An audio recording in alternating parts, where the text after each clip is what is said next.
भारत के इतिहास में समाज सुधारकों की सूची में ज्योतिबा फुले का नाम अग्रणी है।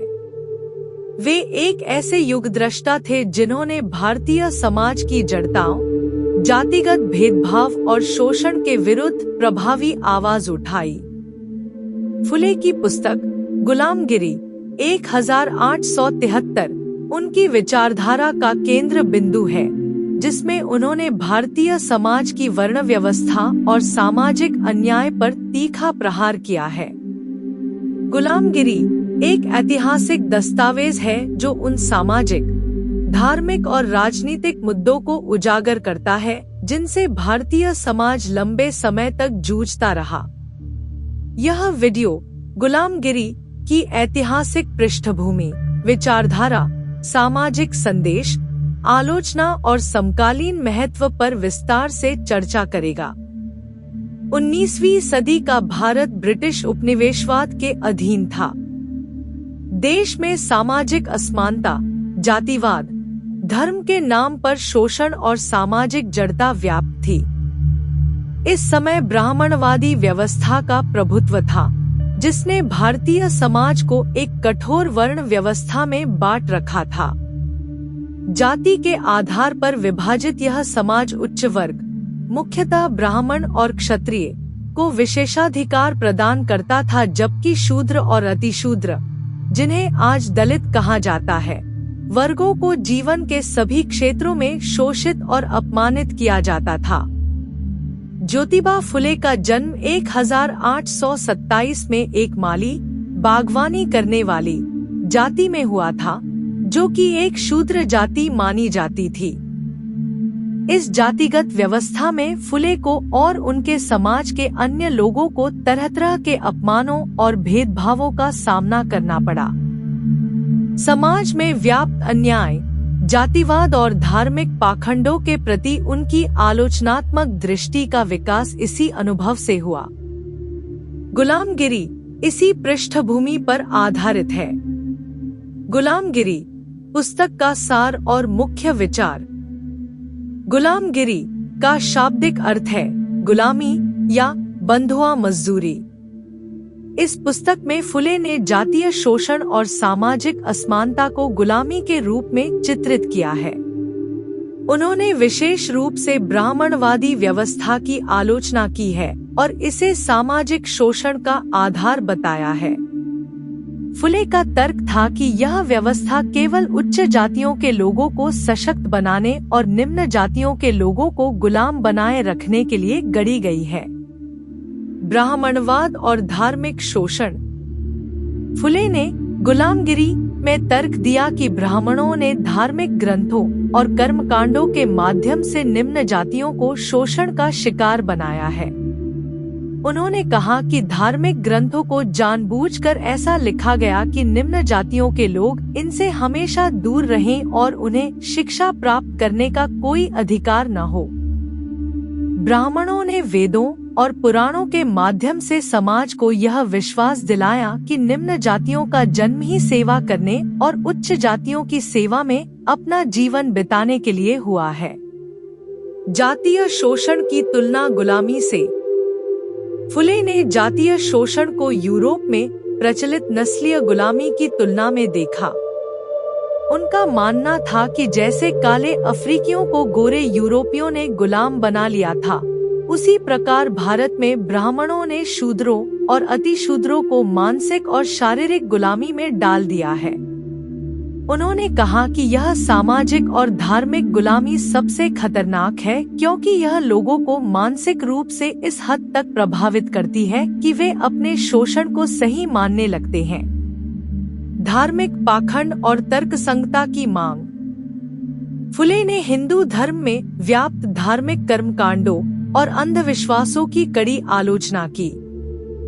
उनके अनुसार धर्म का उद्देश्य मानवता की सेवा करना होना चाहिए, न कि लोगों को भ्रमित और शोषित करना।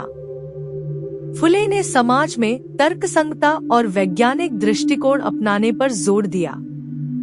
उनका मानना था कि धर्म को तर्क और मानवता के आधार पर पुनः परिभाषित किया जाना चाहिए ताकि समाज में समानता और न्याय की स्थापना हो सके।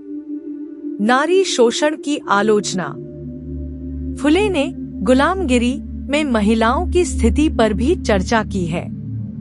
उन्होंने महिलाओं की स्थिति को निम्न जातियों की स्थिति से जोड़कर देखा और पाया कि भारतीय समाज में नारी भी दोहरी गुलामी का शिकार है। एक ओर उसे जातिगत भेदभाव का सामना करना पड़ता है, तो दूसरी ओर उसे पुरुष प्रधान समाज द्वारा शोषण का शिकार बनाया जाता है। फुले ने महिलाओं की शिक्षा और उनके अधिकारों की वकालत की और कहा कि एक समाज तब तक उन्नति नहीं कर सकता जब तक उसकी महिलाएं शिक्षित और स्वतंत्र न हों। गुलामगिरी के सामाजिक और राजनीतिक प्रभाव। गुलामगिरी का प्रकाशन भारतीय समाज में एक नई चेतना का संचारक बना। यह पुस्तक सिर्फ एक साहित्यिक कृति नहीं थी, बल्कि एक सामाजिक आंदोलन की उत्प्रेरक भी थी। इसने उन शोषित और उत्पीड़ित वर्गों को जागरूक किया, जो सदियों से धार्मिक और सामाजिक व्यवस्था के तहत दमन का शिकार थे। सामाजिक परिवर्तन की दिशा में कदम। फुले की इस पुस्तक ने जातिवादी सोच के खिलाफ एक नई लड़ाई की शुरुआत की। इसके बाद फुले ने शिक्षा को शोषण से मुक्ति का साधन माना और अपने जीवन काल में कई विद्यालयों की स्थापना की, विशेषकर लड़कियों और दलितों के लिए। फुले ने यह माना कि शिक्षा ही वह साधन है जिसके माध्यम से समाज में व्याप्त अन्याय और भेदभाव को समाप्त किया जा सकता है। अम्बेडकरवादी आंदोलन पर प्रभाव। फुले के विचारों ने बाद में डॉक्टर भीमराव अंबेडकर जैसे नेताओं को प्रभावित किया, जिन्होंने दलित समाज के अधिकारों के लिए संघर्ष किया। गुलामगिरी को अम्बेडकरवादी आंदोलन के वैचारिक आधार के रूप में देखा जा सकता है, जिसने भारतीय समाज में व्याप्त जातिगत भेदभाव के खिलाफ एक मजबूत सामाजिक और राजनीतिक आंदोलन की शुरुआत की। समकालीन संदर्भ में गुलामगिरी की प्रासंगिकता। आज भी गुलामगिरी भारतीय समाज में प्रासंगिक है। हालांकि कानूनी रूप से जातिगत भेदभाव और छुआछूत को समाप्त करने के लिए संविधान में प्रावधान किए गए हैं, फिर भी समाज के विभिन्न हिस्सों में जातिगत भेदभाव और असमानता बनी हुई है। सामाजिक न्याय और समानता की लड़ाई। फुले के विचार आज भी सामाजिक न्याय के आंदोलनों में गूंजते हैं। दलित, पिछड़े और अन्य वंचित वर्गों के लिए अधिकारों की लड़ाई आज भी जारी है। जातिवाद के खिलाफ संघर्ष के संदर्भ में गुलामगिरी एक महत्वपूर्ण संदर्भ बिंदु बना हुआ है। शिक्षा और सामाजिक जागरूकता। फुले का शिक्षा के प्रति दृष्टिकोण आज भी उतना ही प्रासंगिक है। फुले ने शिक्षा को सामाजिक परिवर्तन का सबसे बड़ा साधन माना था और आज भी समाज में व्याप्त असमानता और भेदभाव को दूर करने के लिए शिक्षा को प्राथमिकता देने की आवश्यकता है। निष्कर्ष।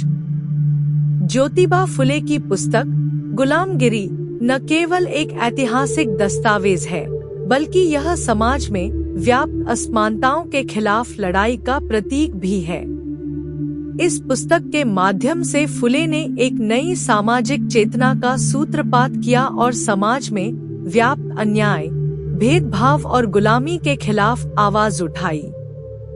गुलामगिरी आज भी हमें यह याद दिलाती है कि समाज में समानता, न्याय और स्वतंत्रता की लड़ाई निरंतर चलती रहती है। यह पुस्तक हमें प्रेरित करती है कि हम समाज के सभी वर्गों के लिए समानता और न्याय की दिशा में कार्य करें, ताकि हम एक ऐसे समाज का निर्माण कर सके जहां कोई भी व्यक्ति जाति, धर्म या लिंग के आधार पर शोषित न हो।